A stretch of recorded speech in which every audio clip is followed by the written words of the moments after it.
1944 வந்து குடியரசு அப்படின்னு ஒரு பத்திரிகை.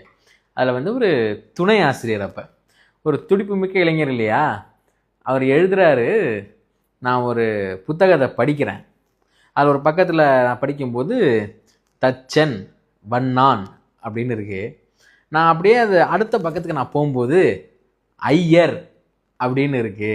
இதை பார்க்கும்போது மானமிகு தமிழா உங்களுக்கு வந்து இது அவமானமாக தெரியலையா அப்படின்னு சொல்லி எழுதுறாரு அந்த குடியரசு பத்திரிகையில்.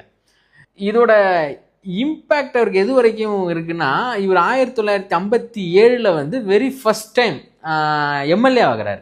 காங்கிரஸ் ஆட்சி, இவங்க 15 பேர் திமுகலேருந்து எம்எல்ஏ ஆகிறாங்க, அண்ணா, அறிஞர் அண்ணா உட்பட. கலைஞர் வந்து அப்போ 1957 வந்து சட்டமன்றத்தில் ஒரு தீர்மானம் கொண்டு வர்றாரு, தீர்மானம். இந்த தீர்மானத்தை வந்து அப்போதைய அரசு ஏற்றுக்கொள்ளலை. The so called clean politician, அரசியல்வாதினா இப்படி தான் இருக்கணும்னு இப்போ வந்து ஒரு சில பிம்பத்தை கட்டமைக்கிறாங்க இல்லையா, அப்படிப்பட்டவரான ஐயா மதிப்பிற்குரிய காமராஜர் அவர்களும் ஐயா மதிப்பிற்குரிய திரு கக்கன் அவர்களும் அப்போது இருந்த சட்டப்பேரவை அது. அப்போ ஒரு இந்த தீர்மானத்தை கொண்டு வராரு. அப்போ ஆனால் இது வந்து ஒத்துக்கலை.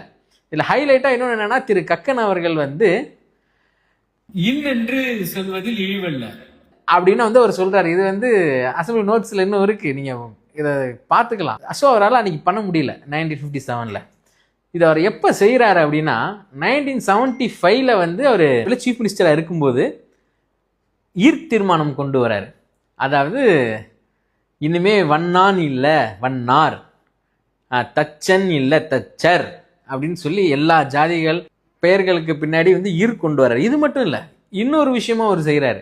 இந்த backward class, most backward class சொல்லும் போது பிற்படுத்தப்பட்டவர், மிகவும் பிற்படுத்தப்பட்டவர்னு இருக்கு இல்லையா, ஷெட்யூல் கேஸ்ட்டுக்கு வந்து ஆதி திராவிடர்னு இருக்கு இல்லையா, இது வந்து முன்னாடி அப்படி இல்லை, பிற்பட்டோர் அப்படின்னு இருந்துச்சு.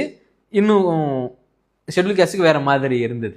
அவங்க வந்து பிற்பட்டோர் கிடையாது, அவங்க வந்து குறிப்பிட்ட ஒரு சிலரால் பிற்படுத்தப்பட்டாங்க.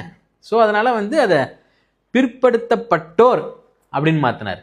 ஷெட்யூல் கேஸ்ட்டுக்கு வந்து ஆதி திராவிடர் அப்படின்னு மாற்றினார். 1944 வந்து அவர் மனசில் தோன்ற ஒரு விஷயத்த அவர் செயல்படுத்துறதுக்கு வந்து 1975 ஆயிருக்கு, கிட்டத்தட்ட 30 வருஷம் ஆயிருக்கு இல்லையா. அது 30 வருஷம் கழிஞ்சு செயல்பட்டு இன்னைக்கு நம்ம வந்து அதை தாண்டி ஒரு 50 வருஷம் தாண்டி வந்துட்டோம். ஸோ அன்னைக்கு அதோட தேவைகள் என்னங்கிறது அன்னைக்கு வாழ்ந்தவங்களுக்கு தெரியும், அனுபவிச்சுட்டு நம்மளுக்கு வந்து நமக்கு தெரியாது. தான் கமல் ஒரு படத்தில் சொல்லுவார், சந்தோஷம்னா என்னன்னு நம்ம அனுபவிக்கும் போது நமக்கு அது தெரியறது இல்லை, அது இல்லாத போது தான் நமக்கு தெரியும் அப்படிம்பார். அதை மாதிரி தான் இந்த விஷயங்கள்லாம் வந்து ஒரு விஷயத்தையும் அது எவ்வளோ பெரிய சமூக மாற்றத்தை வந்து இந்த சமுதாயத்தில் உருவாக்குச்சு அப்படிங்கிறது வந்து அதை அனுபவிச்சவங்களுக்கு தான் தெரியும்.